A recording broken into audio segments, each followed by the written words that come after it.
Oke, kembali lagi di channel Gersang Kreator, channelnya para pemburu spoiler.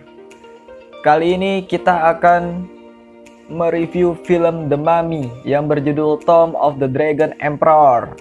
Film ini bergenre fantasi aksi petualangan yang diperankan oleh Jet Li sebagai Kaisar Naga, Brendan Fraser sebagai Rich O'Connell, dan Maria Bello sebagai Evelyn O'Connell. Di sini Jet Li menjadi tokoh antagonis di suatu kerajaan Tiongkok masa lalu dan dibangunkan lagi di masa sekarang. Gimana keseruan dari film ini? Langsung saja kita review.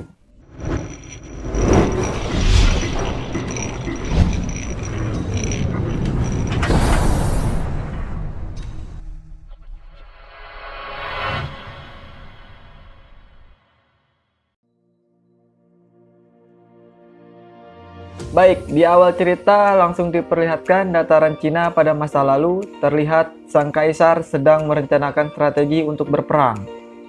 Di malam hari, sang kaisar sedang tertidur. Terlihat ada beberapa pembunuh bayaran memasuki tenda sang kaisar. Mereka mencoba untuk membunuhnya, tetapi kaisar bangun dan berhasil melawan. Lalu satu persatu para bandit itu pun mati. Akhirnya, sang kaisar mengerahkan para pasukannya untuk menyerang malam ini juga. Kaisar dan pasukannya berhasil menjatuhkan lawan-lawannya dengan menguasai kerajaannya. Sisa-sisa pasukan musuh ditawan dan dijadikan budak untuk membangun tembok Cina dan untuk memperluas kerajaannya. Waktu pun berlalu, kaisar makin lama makin tua. Dia menyuruh anak buahnya untuk menemui sang penyihir.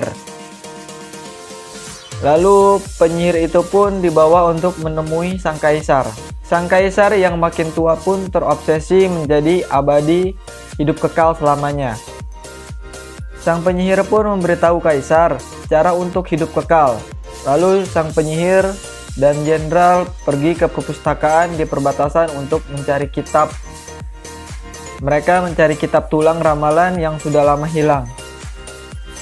Mereka pun menemukannya dan dibawa ke istana kaisar. Cukup disayangkan, sang jenderal mengkhianati sang kaisar sehingga sang jenderal pun dihukum mati. Lalu di adegan ini, penyihir mulai membaca mantranya yang ada di kitab. Setelah membaca mantra, kaisar mencoba membunuh penyihir itu. Ternyata mantra yang dibaca itu adalah untuk mengutuk sang kaisar dan pasukannya menjadi batu. Penyihir itu pun lari dengan pisau yang tertusuk di perutnya. Adegan berpindah ke masa sekarang. Terlihat Rich O'Connell sedang memancing di sungai. Rich O'Connell ini dia seorang kolektor dan veteran perang yang kaya raya. Di sisi lain, Nyonya O'Connell sedang bercerita di depan banyak orang tentang cinta. Istrinya ini dia sebagai penulis. Adegan berpindah memperlihatkan O'Connell dan istrinya Evelyn sedang berbincang layaknya keluarga pada umumnya. Lalu adegan pun berpindah ke anaknya Rich O'Connell, yaitu Alex. Alex sedang mencari peradaban yang hilang di Cina. Ternyata yang dia cari adalah makam dari sang kaisar yang sudah dikutuk oleh penyihir. Para pekerja menemukan pintu yang sudah terkubur. Pintu itu diledakkan oleh Alex dan Profesor. Mereka berdua beserta 3 pekerja lainnya masuk melalui pintu itu. Setelah masuk, ada beberapa jebakan yang menghampirinya.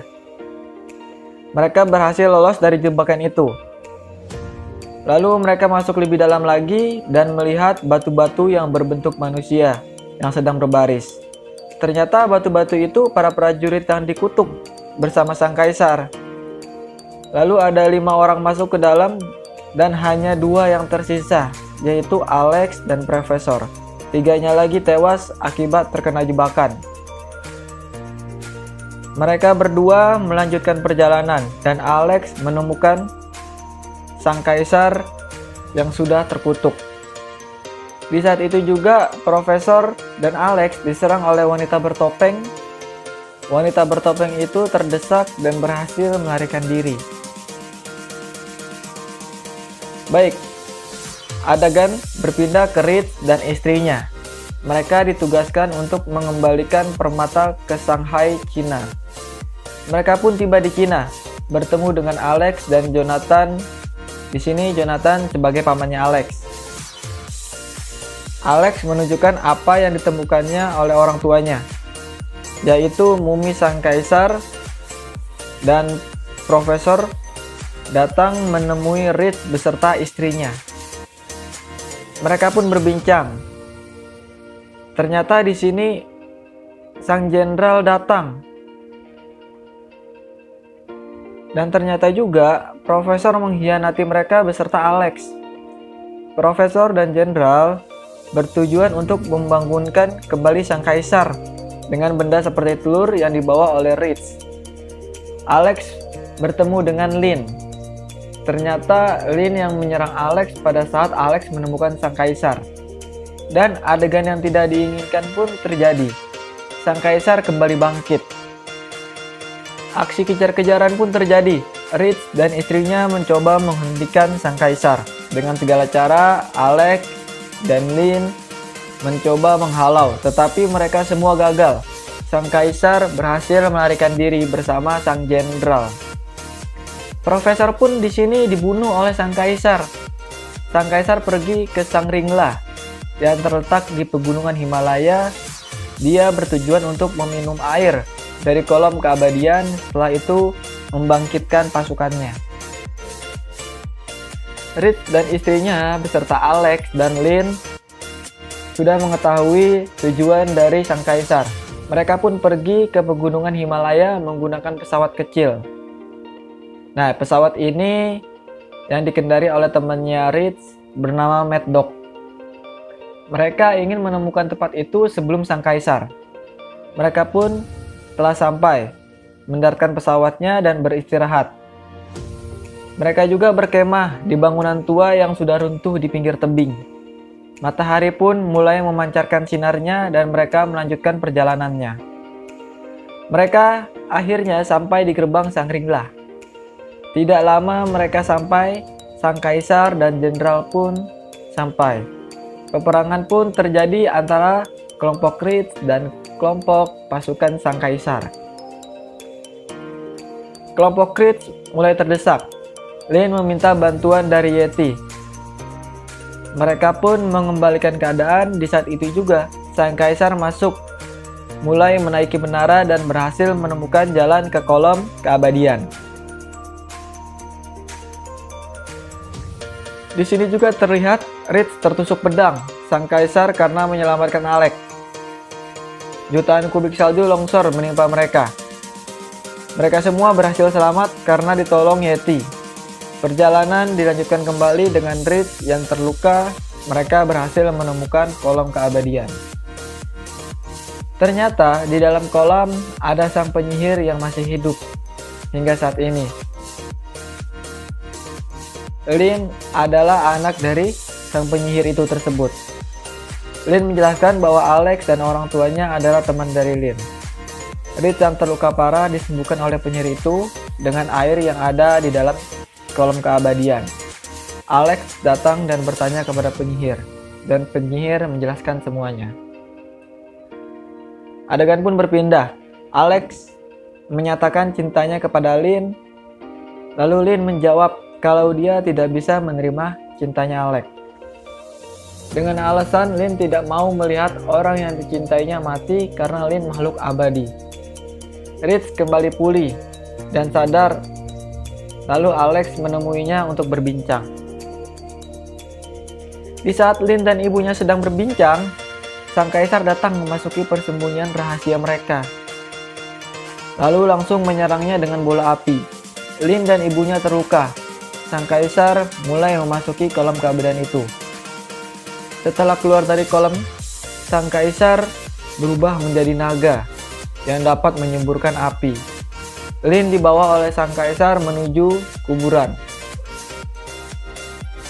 Lalu di sini pasukannya mulai dibangkitkan kembali. Reed dan kelompoknya beserta penyihir mengejarnya menggunakan pesawat yang tadi dibawa oleh temannya yang bernama Mad Dog. Akhirnya sang kaisar membangunkan semua pasukannya. Di sisi lain, penyihir mulai membacakan mantranya untuk membangkitkan pasukan yang dulu pernah dikalahkan oleh sang kaisar. Pertempuran mayat hidup pun dimulai. Sang kaisar bertarung dengan penyihir di sini. Penyihir dikalahkan, tetapi penyihir dapat mengambil pisau yang dapat membunuh sang kaisar. Penyihir itu pun mati, karena sudah tidak abadi lagi setelah membacakan mantra untuk membangunkan mayat. Di adegan lain, Reed dan Alex melawan sang kaisar. Lalu Lin dan istrinya Reed melawan sang jenderal. Di sini jenderal dan pengikutnya berhasil dibunuh. Reed terlihat kewalahan melawan sang kaisar. Dari belakang, Alex berhasil menusukkan pisau itu ke jantung sang kaisar. Mereka pun memenangkan pertempuran itu. Sang jenderal bersama para pasukannya beserta sang kaisar berhasil dikalahkan. Mereka semua menjadi debu. Lalu pertempuran pun selesai. Di akhir film, mereka terlihat sangat bahagia dan film pun selesai. Oke, itulah review dari film The Mummy Tomb of the Dragon Emperor. Terima kasih untuk semua yang sudah menonton dan mendukung channel ini agar terus berkembang. Jangan lupa di like and subscribe.